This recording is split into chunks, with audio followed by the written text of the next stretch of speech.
আজকে সকাল সকাল রাস্তায় বের হয়ে দেখি রাস্তা অবস্থাটাই পুরাই খারাপ। আসলে গাইস কালকে রাতে বৃষ্টি হয়েছিল, যার জন্য ওই রাস্তাটা একদম পুরাই খারাপ হয়ে গেছে।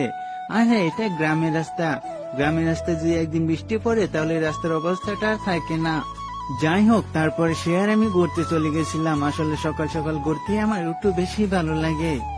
আর হে দেখুন, সে সুপারি গাছ থেকে সুপারি পাড়ার জন্য কি করছে। আমার মনে হচ্ছে তাকে ঘুরতে নিয়ে এসে সবচেয়ে বড় ভুল হয়েছে।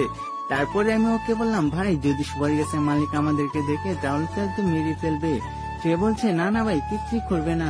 তারপরে আমি তাকে বললাম, না না ভাই, আমি তোর সাথে নিয়ে আমি চলে গেলাম। তারপরে আমি চলে যাচ্ছি দেখে সেও চলে আসছে। যাই হোক, তারপরে আমরা এখানে দাঁড়িয়েছিলাম। আর এরকম একটা জায়গা পেলে আর কি বা লাগে। আসলে গাইস আমরা এখানে দাঁড়িয়ে দাঁড়িয়ে এই পাগলের মাছগুলাকে দেখতে লাগলাম। আর গাইস সে আমাকে সবসময় বলে, ভাইয়া তোমার ব্লগ গুলা যে বানাও সেই ব্লগ গুলা ভয়েস কভার কেমনে দাও।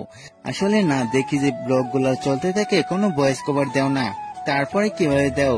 আমি তারপরে তাকে বললাম, আপনি ইউটিউবে সার্চ করবেন মিনি ব্লগের ভয়েস কভার কেমনে দেয়। তারপরে দেখবেন অনেক ভিডিও চলে আসবে, তারপরে আপনি সেইখান থেকে দেখে বুঝিয়ে নিবেন। সে বলল, আমি এখনই গিয়ে সার্চ করবো। আর হ্যাঁ গাইস, আজকে ব্লগটা কিন্তু এই পর্যন্ত ছিল। আমরা বাড়ি চলে যাই, তোমরা আমার চ্যানেলটা সাবস্ক্রাইব করে দাও। বাই।